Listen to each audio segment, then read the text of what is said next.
नमस्कार साथियों, स्वागत है आप सभी का ज्ञान कृषि फाउंडेशन के इस ऑफिशियल यूट्यूब चैनल पर।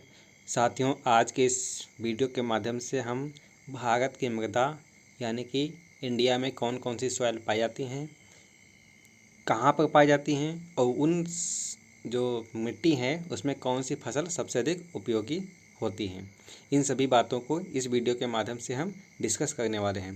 तो सबसे पहले देखते हैं भारत में सबसे अधिक मिट्टी कौन सी पाई जाती है। तो भारत में सर्वाधिक पाई जाने वाली मिट्टी कौन सी है? जलौढ़ मिट्टी है, जिसको हम एलुवियल सॉइल के नाम से जानते हैं। अगला क्वेश्चन है, भारत की काली मिट्टी या काली मृदा का विस्तार किन राज्यों में है? तो भारत में काली मृदा का विस्तार महाराष्ट्र, मध्य प्रदेश, गुजरात, तेलंगाना, कर्नाटक के कुछ भागों तथा राजस्थान के दक्षिण पूर्वी भाग में पाई जाती है और यह मिट्टी कपास के लिए उपयुक्त होती है और काली मिट्टी को हम रेंगू मिट्टी के नाम से जानते हैं। लाल मिट्टी यानी लाल मृदा किन किन राज्यों में पाई जाती है? तो लाल मृदा जो होती है वह तमिलनाडु, कर्नाटक, आंध्र प्रदेश, तेलंगाना, उड़ीसा, छत्तीसगढ़, झारखंड, मध्य प्रदेश, महाराष्ट्र के कुछ भागों में लाल मिट्टी पाई जाती है। जब पूछे सर्वाधिक कहाँ पे पाई जाती है, तो जो कोस्टल रीजन होते हैं जैसे कि तमिलनाडु हो गया, कर्नाटक हो गया, उड़ीसा, आंध्र प्रदेश, इसमें सबसे अधिक पाई जाती है।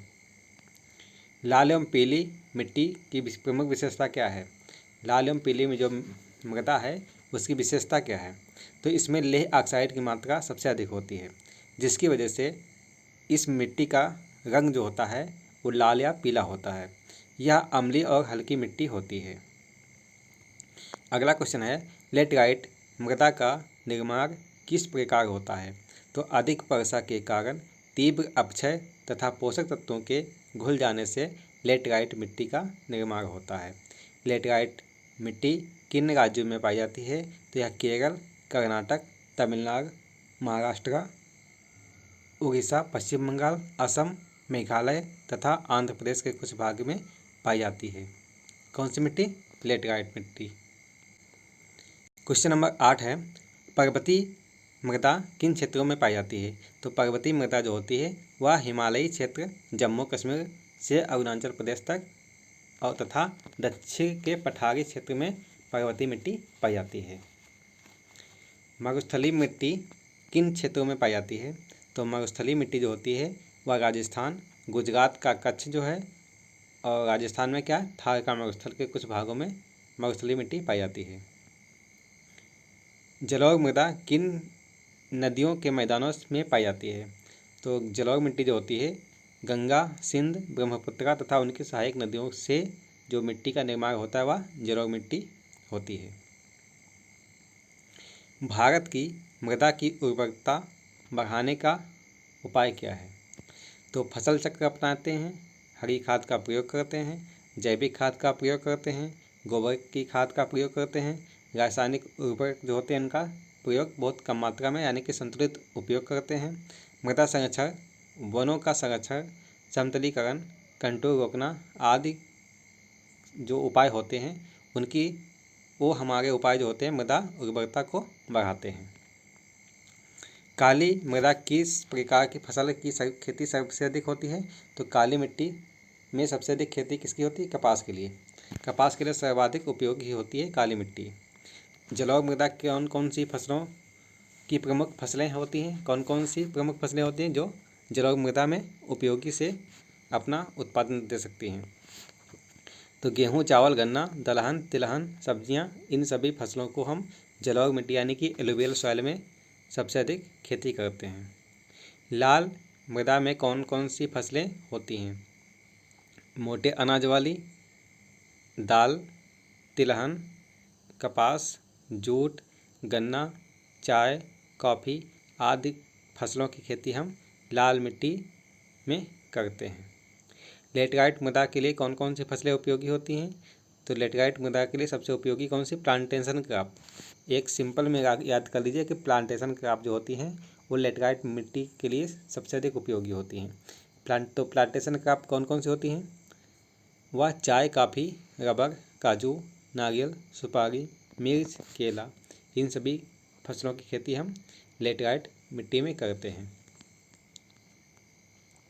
भारत की मृदाओं की प्रमुख विशेषताएं, इसको हम संक्षेप में देखेंगे कि भारत में 6 प्रकार की प्रमुख मिट्टियाँ पाई जाती हैं। जलौढ़ मिट्टी, इसमें से जलौढ़ मिट्टी सबसे अधिक उपजाऊ होती है। काली मिट्टी जो होती है कपास के लिए उपयुक्त होती है। लाल हल्की मिट्टी अम्लीय एवं कम उपजाऊ होती है। लेटराइट मिट्टी जो होती है वह अधिक वर्षा वाले क्षेत्रों में पाई जाती है।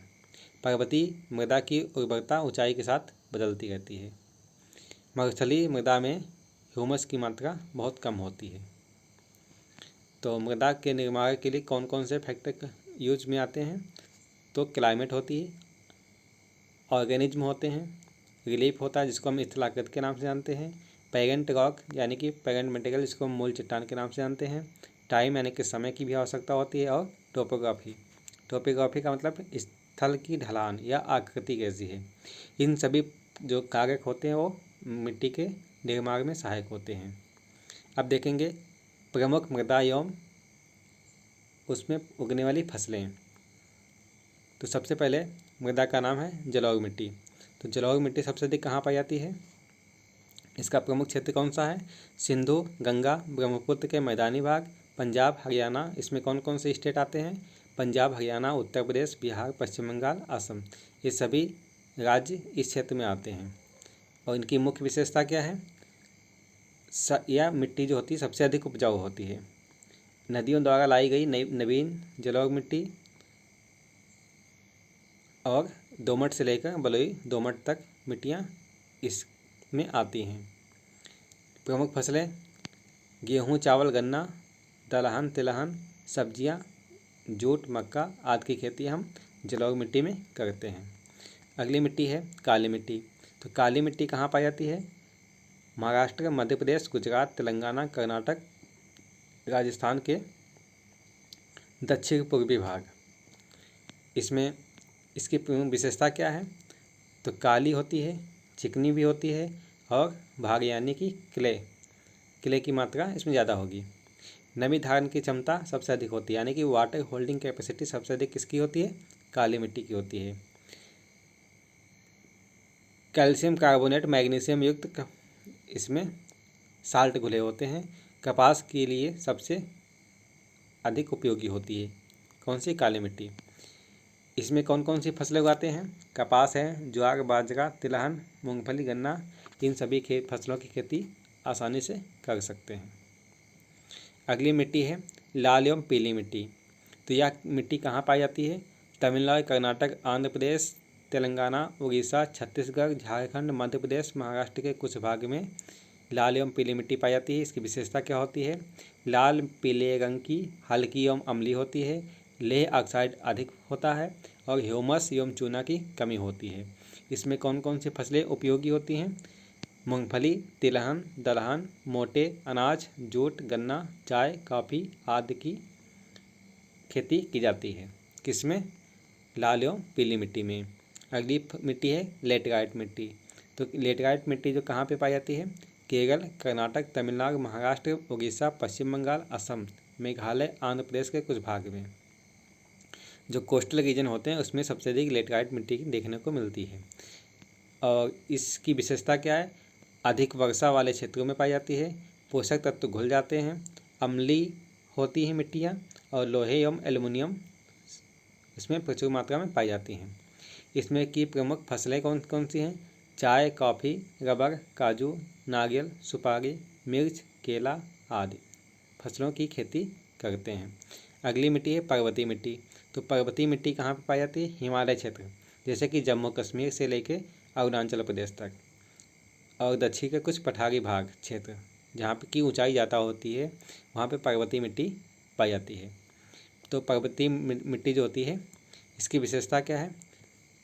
ये पतली होगी, कम उपजाऊ होगी, ऊंचाई के साथ मृदा जो होती है उसका प्रकार बदल जाता है, और कार्बनिक पदार्थ अधिक मात्रा में पाए जाते हैं, क्योंकि वहाँ पे वन अधिक होंगे तो उसमें ऑर्गेनिक मैटर अधिक होगा। इसमें प्रमुख फसलें कौन कौन सी हैं? चाय, आलू, मक्का, जौ, कोदो, राजमा, बागानी फसलें, फल आदि की खेती सबसे अधिक की जाती है। किसमें? पर्वतीय मिट्टी में। ये फलों की खेती सबसे अधिक पर्वतीय मिट्टी में होती है। आपने सुना होगा, देखा ही जानते ही हैं कि हिमाचल प्रदेश जम्मू कश्मीर में सेब की खेती सबसे अधिक होती है। अगली है मिट्टी मरुस्थलीय मिट्टी। तो मरुस्थलीय मिट्टी कहाँ पाई जाती है? राजस्थान, गुजरात का कच्छ एवं थार मरुस्थल। थार मरुस्थल में राजस्थान तो आता ही है, तो वहाँ पे मरुस्थलीय मिट्टी पाई जाती है। और इस मिट्टी की विशेषता क्या है? यह मिट्टी रेतीली होती है, यानी कि इसमें सैंड की मात्रा सबसे अधिक होती है, लवणीय होगी और ह्यूमस की कमी होगी। जल धारण क्षमता सबसे कम होती है। सिंचाई से उपजाऊ बनती है। और वाटर होल्डिंग कैपेसिटी सबसे अधिक किसकी होती है? वह काली मिट्टी की होती है। सबसे कम किसकी? वह होती है मरुस्थलीय मिट्टी की। अगला कुछ इसमें क्या है कि कौन कौन सी फसलें उपयुक्त होती हैं? तो बाजरा, मूंग, मोटे या मोठ और ग्वार, तिलहन, सब्जियां, खजूर, ये सब इसमें उगाई जाती हैं।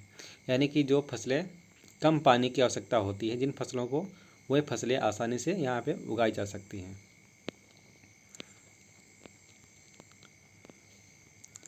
एक महत्वपूर्ण तथ्य है कि भारत में मृदा का निर्माण की प्रक्रिया जो होती है बहुत धीमी होती है।